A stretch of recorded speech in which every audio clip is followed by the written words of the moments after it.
Jam këtu për para jush për të marrë shpjegime dhe për të kërkuar dinjitetin tim. Nuk është çështje pozicionesh, por është çështje dinjiteti.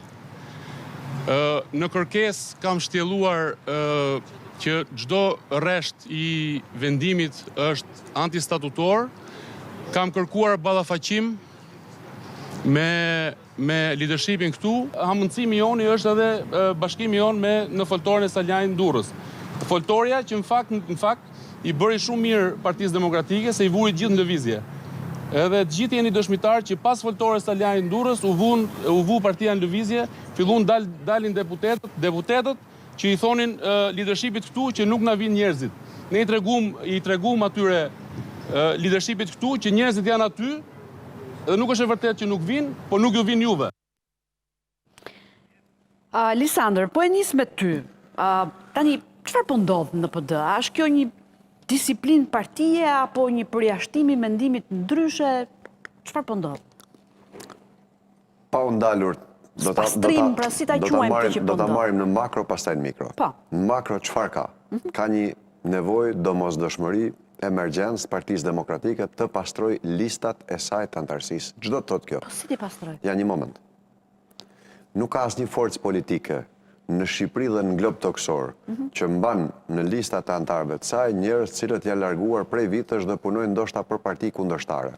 Unë personalisht në njësinë numër 4 në Tiranë, para një viti e pak, kur u bën zgjedhjet për Degën, gjeta antar të Partisë Demokratike, një nga antarët e bandës PSD, i cili në fillim viteve 2000 ka qenë me Partinë Demokratike, është bërë zyrtar i lartë më vonë me Partinë Socialiste, etjer, dhe figuron të akoma... Jo, është plot e kuptueshme. Jo, do e pyej vetëm këtë që është shumë e kuptueshme që disa individ për shkak të një opozite ndoshta të zgjatur mbas edhe ikin largohen. Në makro, pastaj zbresim në mikro. Në makro, asnjë forcë politike dhe ju Erla, po të shkoni të jepni një emision në një kanal tjetër televiziv, Euronews-i nuk ju mban më.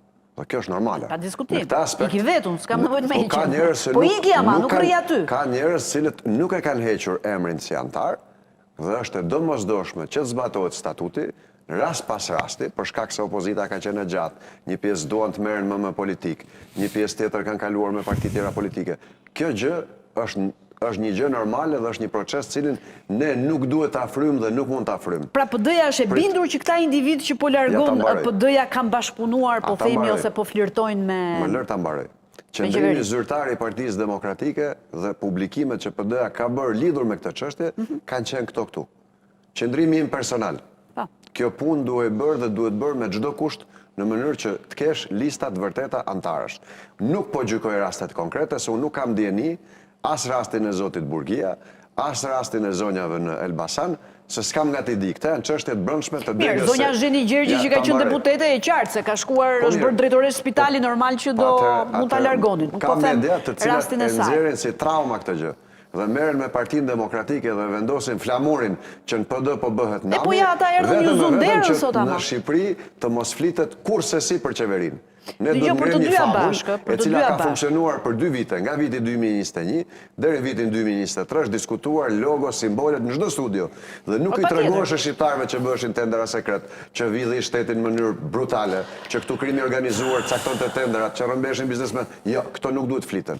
Duhet flitet se si një opozitë e cila vazhdon një luftë vazhdueshme me vetveten, nuk e merr ka dot veten, nuk qen ka alternativë, vetëm ta që na vjedhët janë të mirë. Çështja ku është? A e ka luksin PD-ja në këto momente pra të përjashtoj njerëz edhe... Nuk është çështje luksi, nuk është luks. Një që e ke përballë, nuk e ke me vete dhe mos e gënjë veten, thuash e kam me vete dhe mos ju themi shqiptarëve që një që e ke përballë e ke tëndin. Tani, rastet konkrete janë detajet cilat ne duhet hymë dhe të gjykojmë pasi të kemi prova. Dhe duhet dëgjohen palët. Nëse është shkelur statuti me rastin e zotit Burgia, apo me të tjerët, shumë gabim e madh dhe të rishikohet vendimi sipas statutit. Ky është opinionim. Unë, për veten time, nuk gjykoj që PD-s i duhet ky lloj projektori. Në këtë moment, gabimi më i madh politik që ne mund bëjmë si forcë është që t'i frym këtij lloj lajmi publik, t'i japim mediave, të cilat shpeshherë nuk janë të lira, janë të diktuara politikat redaksionale të mediave, se ku duhet orientuar, si duhet manipuluar publiku. në mënyrë që ne të mos ushqem këtë lloj retorike. Mos u ushqeni ju publikun me këto lajme, mos bëni lajme ju me Nuk është kaq e thjeshtë. Duhet parë në kompleksitet. Ne po e ushqem dhe ju po e pasqyroni. Tani, nëse ka ardhur zotëria për të depozituar një kërkesë siç thotë, vjen vetëm, nuk vjen me 30 veta. Ajo që duket shqetësuese, Lisandër, një minutë, të them një gjë, ajo që duket, jo patjetër, po ajo që duket shqetësuese është që të dyja partitë e mëdha, jo se kanë bërë më parë, po tani kur shfaqen edhe publikisht këto skena, sigurisht dhe neve e çojmë vëmendjen sërish atje. Të dyja partitë politike i qeverisin partitë e tyre me dorë të hekurt. Po i ndodh dhe Partia Socialiste e njëjta gjë. Doli Elisa Spiro Pali, foli sot për arrogancë. Dikush mund të thotë se po kujtohet Elisa tani që s'është më ministre, po ky është një problem tjetër. Dikur të gjithë kujtohen, pa rëndësi ka, se kjo i bie të legjitimojnë liderët të bëjnë ç'të duan pastaj nëpër parti. Ka një kulturë përjashtimesh që hajde të largojmë njerëz nga këto partitë se këta mendojnë ndryshe, kjo nuk funksionon, se nuk e bën dot.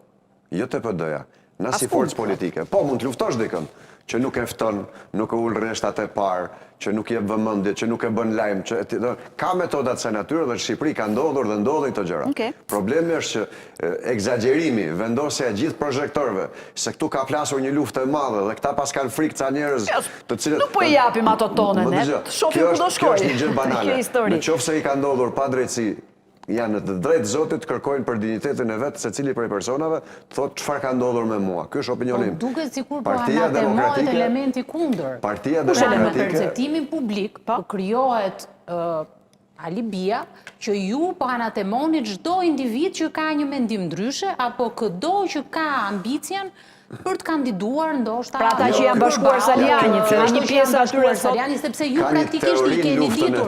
Të ftohtë kanë përdorur rusët kundër SBA-ve. Ju i keni ditur. Të mbushin me informacione dhe të bëjmë relativizime. Domethënë, momentin kur akuzohej Bashkimi Sovjetik që shkelte drejtat e njeriut, këta të nxirrnin proksit e vet nëpër media dhe thoshin në SBA nuk respektohen drejtat e afroamerikanëve. Kjo është një teori e njohur në komunikimin publik. Kjo ju dëmton ju. Çështja e Shqipërisë, Shqipëria nuk ka problem PD, ka problem keq qeverisje. Shqipëria vuan nga dirama, vuan se s'ka rrugë, s'ka pensione, s'ka ndihmë ekonomike, se këtu biznesmenët merren peng që tu vidhen tenderat. Ky është problemi i Shqipërisë.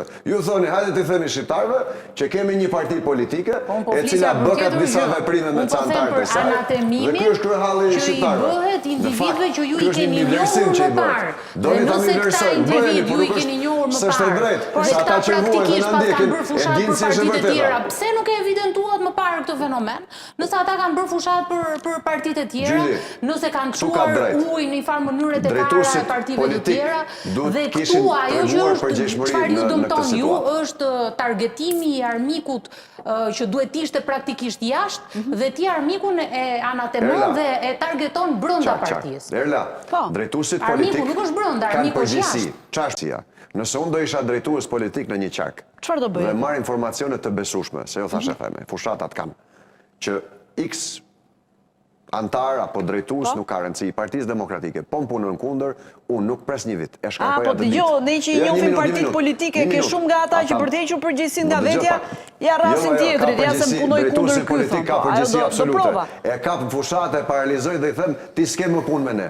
Dhe e mbledh në sy të strukturës drejtuese, e thras, dhe i them ti zotëri punon kundër interesit tonë përbashkët, që është fitoria. Kjo është përgjegjësia e drejtuesit politik. Dhe duhet kishin rol aktiv, qoftë zoti Bylyk Bashi, qoftë zoti Tomo Ralizoti, që janë drejtuesit politik të dy qarqeve. Të këtyre dy qarqeve që përmendëm, se do ketë përjashtime tjera, besoj unë, të qarqet e tjera. Më fal, jo, nuk ka. Po pse vetëm Durrësi dhe Elbasani janë? Më dëgjoj pak. Dalin se do dalin të tjerë në fjerë. Po të flasim për frymë përjashtimesh, unë nuk e besoj. Nëse kjo është një hiperbolizim, është një zmadhim që i bëhet kësaj situate, PD-ja nuk është luftë me vetveten dhe fryma e konfliktit brenda Partisë Demokratike, tani po flas si Lisandër, është gjëja që intereson më pak palëve në këtë moment. Qoftë zotit Saliani, qoftë zotit Berisha, qoftë gjithë demokratëve, cilët jemi te ngopur me këtë situatë. A ju kujtohet në 2023 kur u përjashtuan 19 deputet për qëndrime ndryshe? Të gjitha i mbajmën, edhe i kemi përmëndur këtu në emision, po. Ne nuk jemi në këto kushte. Edhe kjo kërkon, dëgjo, edhe nëse... Ka nevojë të shikoj një forcë politike e cila bën opozitën... Unë mendoj këtë, se s'dua t'jap shumë mendim, se do pyet Zekthin, Litën, Arsejdën.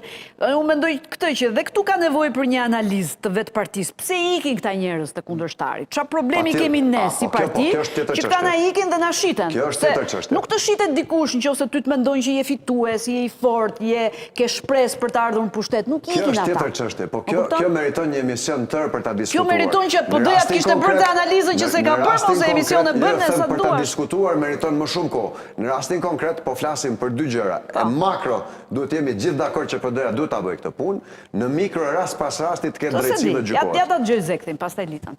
Duhet ta bëjë PD këtë punë. Çka PD-ja mendoj ka një krizë më të madhe sa kaq, që është kriza që nuk pranon ta shohë cila është e vërteta. PD-ja ka zgjedhur një iluzion për të vërtetë, sepse iluzioni... Kush është iluzioni që ka zgjedhur PD? Që është e fortë.